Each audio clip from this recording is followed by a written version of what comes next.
तो बच्चों चैप्टर 4 का लास्ट टॉपिक हम अब करने वाले हैं सोप एंड डिटर्जेंट, यानी साबुन और अपमार्जक। अपमार्जक वर्ड तो शायद सुना ही नहीं होगा आप लोगों ने। डिटर्जेंट आप ज़रूर जानते होंगे, साबुन आप जानते ही हैं, हम सब नहाते हैं और कपड़े भी धुलते हैं उससे। और कपड़े धुलने के लिए डिटर्जेंट भी यूज किया जाता है, लेकिन थोड़ा सा अंतर है दोनों में। तो थोड़ा सा देख लेते हैं ब्रीफ में, बहुत ज़्यादा डिटेल में नहीं जाएंगे, उतना है नहीं 10th क्लास में। सोप क्या होती है बच्चों? साबुन क्या है? साबुन में दो पार्ट होते हैं। एक्चुअली किससे मिलके बनते हैं आइए देखिए। एक तो इसका ये हिस्सा रहेगा RCOO। आर का मतलब है कार्बन की लंबी चेन, कार्बन की लॉन्ग चेन, और COO ग्रुप रहेगा उसके साथ मिलके, और Na भी हो सकता है और पोटेशियम भी हो सकता है उसकी जगह पर। ओके, तो इसके दो हिस्से हैं। तो ये जो लॉन्ग चेन है लेफ्ट में जो है, इसको यहाँ पर जिग जैग करके दिखाए लॉन्ग चेन को, और जो दूसरा हिस्सा है यानी सोडियम वाला, वो यहाँ सर्कल से दिखाया। ये पॉजिटिव रहता है और लेफ्ट वाली जो लॉन्ग चेन है यहाँ इसके ऊपर नेगेटिव चार्ज होता है। तो दो हिस्से हैं, दोनों समझना ज़रूरी है। इसी के बेस पे आप समझ पाएंगे कैसे साबुन क्लीन करता है। अब इन दोनों हिस्सों की कुछ खासियत है। जो लॉन्ग चेन वाला हिस्सा है कार्बन का, जो कार्बन की लॉन्ग चेन है, वो पानी से दूर भागना चाहती है, यानी वो हाइड्रोफोबिक है। फोबिक मतलब डरने वाली, पानी से दूर भागेगी। तो ये वाला हिस्सा पानी से दूर रहना चाहता है हमेशा। और जो सोडियम है वो तो पानी में इजीली घुल जाता है। सोडियम हम जानते हैं नमक में खाते हैं, तो नमक इजीली हमारा पानी में डिजोल्व हो जाता है। तो ये पानी की तरफ रहेगा ये वाला हिस्सा, सोडियम वाला, और बाकी जो लॉन्ग चेन है ये आपकी पानी से दूर भागेगी। लेकिन जब पानी में साबुन को घोलेंगे तो पानी से दूर कहाँ भागेगी? अच्छा आप बताइए कि साबुन हम यूज क्यों कर रहे हैं?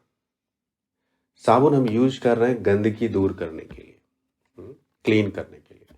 कोई भी चीज़, मान लीजिए कोई कपड़ा हमें क्लीन करना है, उसके ऊपर गंदगी कुछ लगी है, कुछ डस्ट लगी है, तो कोई भी जो डस्ट है वो ऑयल की होती है, यानी ऑयल उसमें मिक्स है। कपड़े पर कुछ दाग लगा है, पहनते पहनते गंदा हो गया, खासकर कफ और कॉलर ज़्यादा गंदे होते हैं, वहाँ पर ब्लैक ब्लैक आपको दिखाई देगा।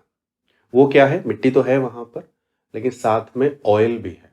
तो ऑयल और मिट्टी वो मिक्स है वहाँ पर, तो वो हमें हटाना है। अब हटाने के लिए क्या करना पड़ेगा? साबुन लगाना पड़ेगा। अब साबुन कैसे लगाएंगे? सूखा साबुन तो नहीं लगाएंगे, पानी के अंदर घोल के ही लगाएंगे।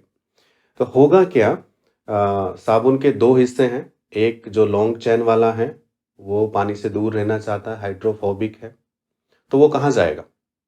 जब उसको जहाँ से गंदा है कपड़ा वहाँ लगाएंगे तो वो कहाँ जाएगा पानी से दूर? ऑयल के अंदर।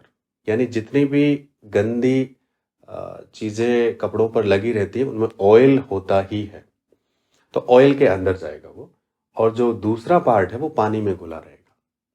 और जो डस्ट है हमारी, या जो ऑयल है कपड़ों पर लगा हुआ, उसके चारों तरफ एक सर्कल बना लेगा ये साबुन के मॉलिक्यूल्स, और सर्कल बना के उसको वहां से उखाड़ देंगे। और खासकर उस समय ये होता है जब हम कपड़े को रगड़ते हैं या वॉशिंग मशीन उसको घुमाती है, हिलाती है, तो वो साबुन के मॉलिक्यूल्स अपने अंदर जो ऑयल का मॉलिक्यूल है, जो गंदगी है, उसको अपने अंदर कैप्चर कर लेते हैं और लेके अलग हो जाते हैं, पानी में डिजोल्व रहते हैं। और इस तरह से वो इमल्सन बनाते हैं। इमल्सन एक वर्ड है जो एनसीईआरटी में भी आया है, यानी इमल्सन उसे कहते हैं जब ऑयल और पानी दोनों मिक्स हो जाए। तो ऑयल कहाँ से आया?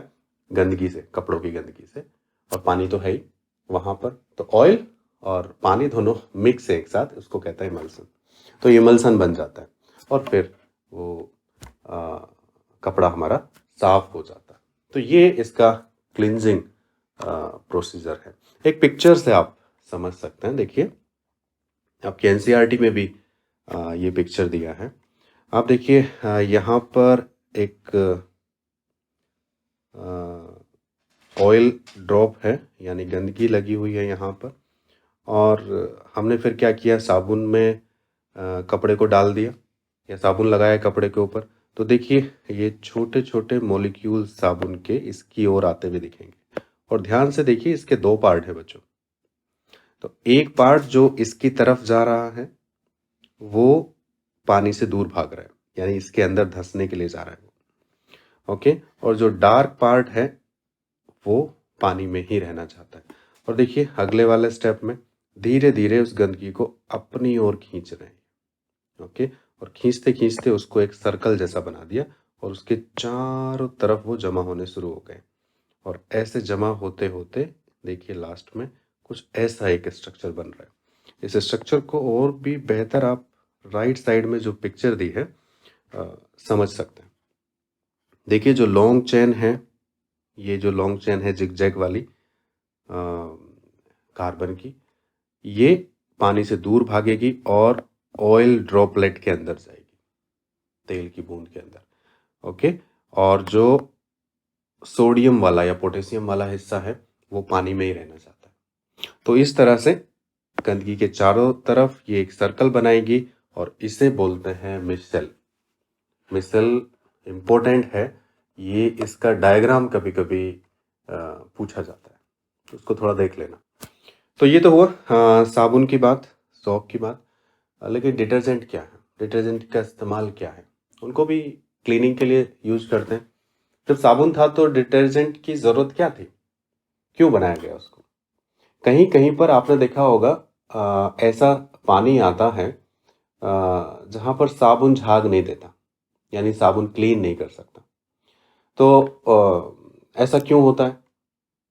क्या आपने कभी ऐसा देखा होते हुए? मैंने कई बार देखा, जब मैं पढ़ाई कर रहा था मेडिकल कॉलेज में गाज़ियाबाद में, तो वहाँ का पानी एक्चुअली ऐसा आता था। वो हिंडन नदी का, यमुना नदी का वो पानी साफ करके वो भेज देते थे। तो बहुत ही खारा पानी होता था, हार्ड वाटर बोलते हैं उसको। तो वहाँ कपड़े अच्छे से नहीं धुलते थे। या मैंने आगरा में ऐसा देखा, वहाँ भी ऐसा पानी था, हार्ड वाटर। आपने ज़रूर ऐसा देखा होगा या सुना होगा। तो कुछ पानी में क्या होता है, कहीं कहीं के पानी में कुछ इम्प्योरिटीज मिक्स होके आती हैं। और वो इम्प्योरिटीज यानी वो चीज़ें हैं क्या, कैल्शियम या मैग्नीशियम के सॉल्ट होते हैं, यानी लवण होते हैं, कैल्शियम या मैग्नीशियम के लवण। ओके, तो वो सोल्ट क्या करते हैं, साबुन से रिएक्ट कर लेते हैं और उनको नीचे बैठा देते हैं, प्रिसिपिटेट बना देते हैं उनका, यानी वो क्लीनिंग वाला काम उनको करने ही नहीं देते। तो या तो साबुन बहुत ज़्यादा खर्च करो या फिर कुछ दूसरी चीज़ इस्तेमाल करो। तो फिर साइंटिस्ट ने दूसरी चीज़ ढूंढ ली जिसे हम कहते हैं डिटर्जेंट। और डिटर्जेंट हार्ड वाटर में भी झाग दे सकता है, कपड़ों को या किसी भी चीज़ को क्लीन कर सकता है। तो डिटर्जेंट और ये जो सोप है, ये इनके स्ट्रक्चर में थोड़ा सा फर्क है। ये तो लॉन्ग चेन कार्बन की होती थी और सोडियम होता था या पोटेशियम। और इसमें भी सोडियम तो हो सकता है, अमोनियम हो सकता है, और सल्फोनिक जो एसिड है उसका यूज किया जाता है। ओके, थोड़ा सा फॉर्मूला अलग है, और फॉर्मूले पे डिटेल में नहीं जाएंगे, वो 11th-12th क्लास में आप सीखेंगे। ओके, तो इसका इस्तेमाल कब करते हैं, जब हार्ड वाटर हो। ओके, लेकिन ये मतलब नहीं कि हार्ड वाटर हो तभी हम डिटर्जेंट लेके आएंगे, नॉर्मल वाटर में भी सेम वर्क करता है, यानी दोनों तरह के पानी में ये इस्तेमाल किया जा सकता है। साबुन का यूज करके आप पता कर सकते हैं कि कौन सा हार्ड वाटर है कौन सा नहीं है, लेकिन डिटर्जेंट से थोड़ा मुश्किल है पता करना। और डिटर्जेंट का यूज कपड़े धुलने में हम करते हैं, सर्फ वगैरह जो भी होता है वो सब डिटर्जेंट ही यूज करते हैं आजकल लोग, या शैम्पू हमारा। ओके, और बाकी साबुन तो हम नहाने के लिए या कपड़े धुलने के लिए नॉर्मली जो यूज करते हैं वो सब आप जानते ही हैं बच्चों। तो ये चैप्टर आज हमारा पूरा फिनिश हो गया। आप इसको ध्यान से पढ़िए, सबसे बड़ा चैप्टर है ये, और इसके अलावा सबसे इम्पोर्टेंट है क्योंकि ये आगे की क्लासेस में भी बहुत काम आता है।